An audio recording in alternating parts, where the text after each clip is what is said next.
નમસ્કાર મિત્રો, હું અંબાલાલ મારી પોતાની ચેનલમાં દરેક મિત્રોનો સ્વાગત કરું છું.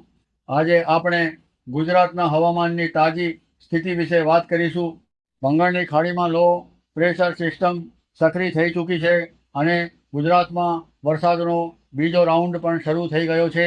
ગઈકાલથી રાજ્યના વિવિધ વિસ્તારોમાં હળવા વરસાદી ઝાપટા નોંધાઈ રહ્યા છે અને આજે વહેલી સવારથી પણ અનેક વિસ્તારોમાં વરસાદી પ્રવૃત્તિ જોવા મળી રહી છે. બંગાળની ખાડીમાં બનેલી સિસ્ટમ ધીમે ધીમે મજબૂત બની રહી છે અને તેના કારણે આગામી દિવસોમાં ગુજરાતના વાતાવરણમાં વધુ ફેરફાર જોવા મળી શકે છે.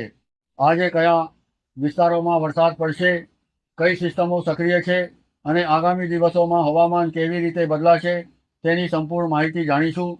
હવામાનના ઉપગ્રહ ચિત્રો અનુસાર હાલમાં ગુજરાત ઉપર નાની નાની વરસાદી સિસ્ટમો સક્રિય છે, જેના કારણે રાજ્યના અનેક વિસ્તારોમાં છૂટાછવાયા ઝાપટા પડી રહ્યા છે.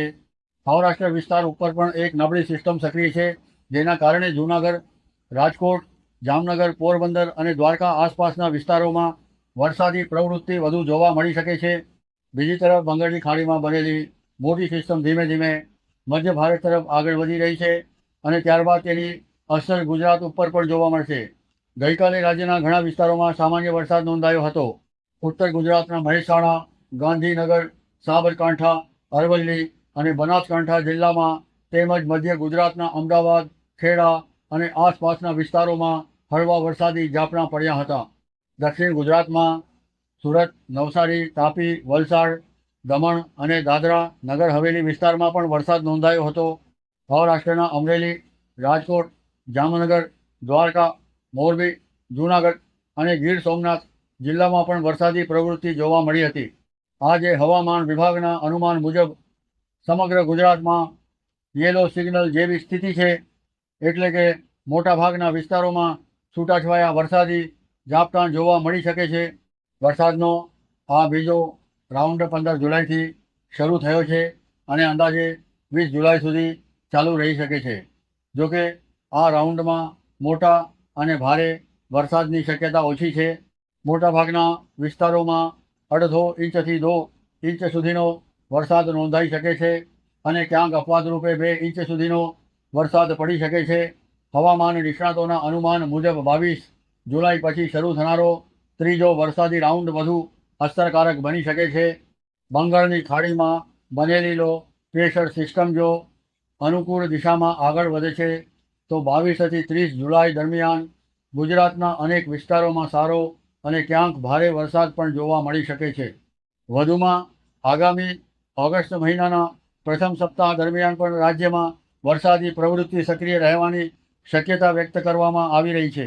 આજે મધ્ય ગુજરાતના અમદાવાદ, ખેડા, દાહોદ, મહીસાગર, પંચમહાલ, લુણાવાડા અને વિરમગામ સહિતના વિસ્તારોમાં છૂટાછવાયા ઝાપટા પડી શકે છે.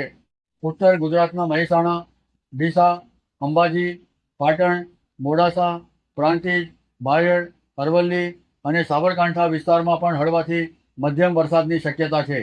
કચ્છના રાપર, ભચાઉ, ગાંધીધામ, નલિયા, નખત્રાણા અને આસપાસના વિસ્તારોમાં પણ વરસાદી ઝાપટા જોવા મળી શકે છે. દક્ષિણ ગુજરાતના સુરત, નવસારી, વલસાડ, તાપી, ડાંગ, ભરૂચ અને નર્મદા જિલ્લામાં પણ વરસાદી પ્રવૃત્તિ યથાવત રહી શકે છે. સૌરાષ્ટ્રના જૂનાગઢ, ગીર સોમનાથ, પોરબંદર, દ્વારકા, જામનગર, રાજકોટ, અમરેલી, ભાવનગર, બોટાદ, સુરેન્દ્રનગર અને મોરબી જિલ્લામાં પણ છૂટાછવાયા વરસાદની શક્યતા છે. હાલની સ્થિતિ મુજબ દરિયાકાંઠાના વિસ્તારોમાં વરસાદનું પ્રમાણ અન્ય વિસ્તારોની સરખામણીએ થોડું વધારે રહી શકે છે. હવામાનમાં સતત ફેરફાર થઈ રહ્યો છે અને આગામી દિવસોમાં નવી સિસ્ટમોની અસરને કારણે વરસાદી પ્રવૃત્તિમાં વધારો થઈ શકે છે. હવામાન વિભાગ દ્વારા આપવામાં આવતી સત્તાવાર આગાહીઓ પર નજર રાખવી જરૂરી છે. હાલ માટે સમગ્ર રાજ્યમાં વાદળછાયું વાતાવરણ અને છૂટાછવાયા વરસાદી ઝાપટાનો